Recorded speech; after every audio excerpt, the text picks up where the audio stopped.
To do a quick video on firing up and setup of my new DF9500 generator. So we're going to start at the power box. We feed into our power box. We want to make sure that our linemen are safe. So this box is set up so that you cannot connect to the generator until the mains are turned off. So we'll go ahead and throw the main off. Awesome. Power in here and put the generator on there. So the main off here and generator on there. Our electrician installed this, put red tags on everything that needs to turn off, because these are things that the generators will not be able to run. Water heaters and air handlers and heat pumps mainly. So let's get all those off. So he put one on the dryer and the range. I went ahead and wrote in OK on those. We can leave those on. So as long as you don't use them, you're fine. So we're gonna go ahead and leave those on and fire up the generator as it is. So I think we're ready to go. Let's head out to the generator and get it fired up. So we're using propane today. I like propane for a couple of reasons. Because for one, it contains no ethanol. And number two, it lasts forever, so it never has to go. It never goes bad. Whereas the old days, we had to recycle out our gasoline to make sure it was fresh. We don't have to do that with propane. So this is a dual fuel generator. As I said, it will run off both propane and gasoline. There's a switch right here that controls that. Up for gasoline, pointing down for propane. So if you do use gasoline on it, real quick. There's a switch under here that you turn on that controls the flow from the tank to the carburetor. So generally, this is the off position. Generally, you want to leave that off, except when you use it. And if you do happen to use it, when you turn it on, fill it up with gas, fire it up. When you're done using it, you want to go ahead and turn that off and leave it running until all the gas is out of that line. That way you make sure gas doesn't just sit in there. So anyway, we're all set up for propane. Let's see if we can get this guy going. So I'm going to go ahead and hook it up first to my line. This is my line that comes into my main power box. We hook it into this 30 amp outlet here. Notice on this, you got a little notch right there. That corresponds to a little notch right there. So you just make sure when you put it in, that notch lines up, and this is going to take a good firm push to get it in. Once you get it in, you do a clockwise turn to the right, and that locks it in place.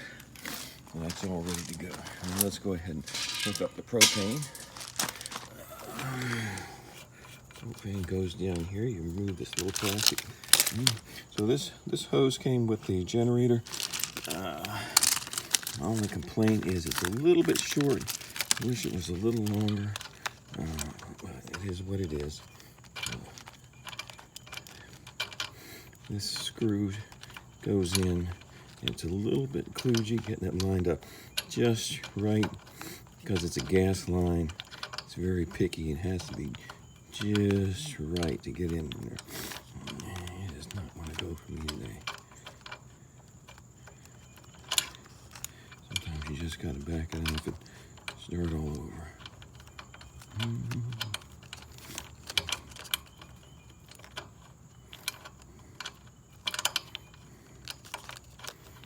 It is not. Oh.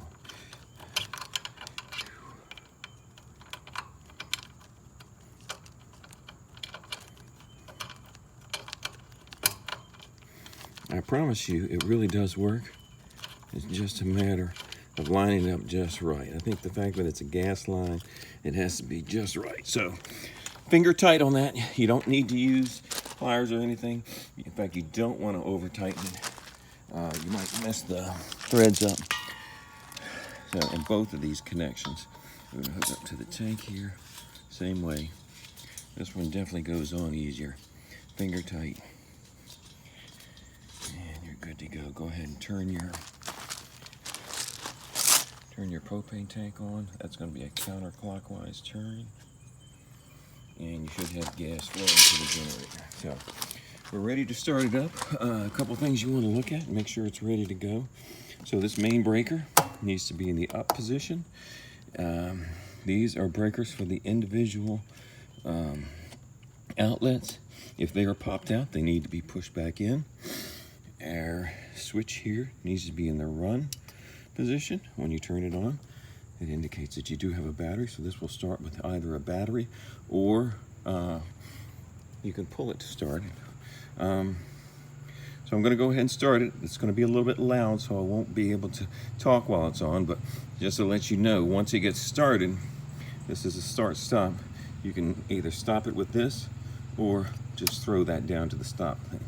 This switch is, I will tell you, is a little bit kludgy. And that sometimes you feel like you have to hold it, you push it fast and it won't stop. So maybe it's better just to stop it with that. But you just have to remember to put it back up when you turn it on. So this has a little light built into it.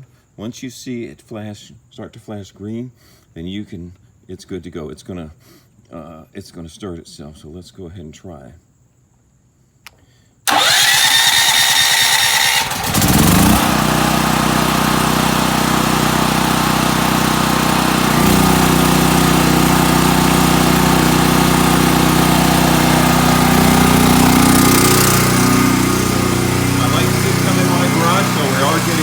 Electricity coming into the house.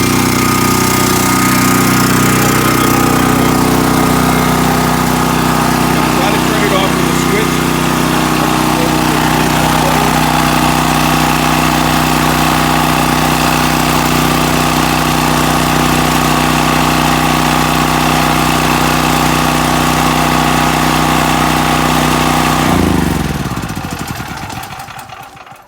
Okay, so you just hold on to that until it turns off.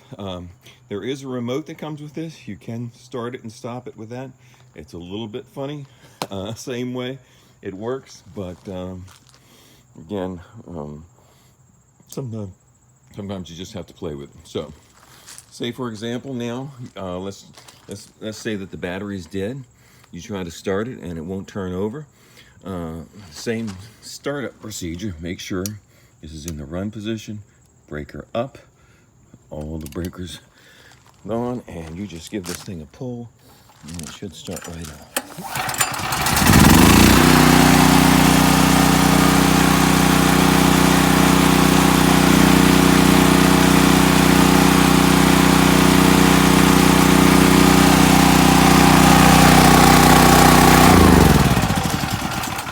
So as I said, very easy just to turn it off by switching the run stop switch to it off. And that's all there is to it. To reverse, you just do the reverse once you're done. Everything opposite, make sure you turn your gas off. Unhook here, Give this a twist counterclockwise and pull it off, and you're good to go. You're all set. Hope this helps. Everybody have a great day.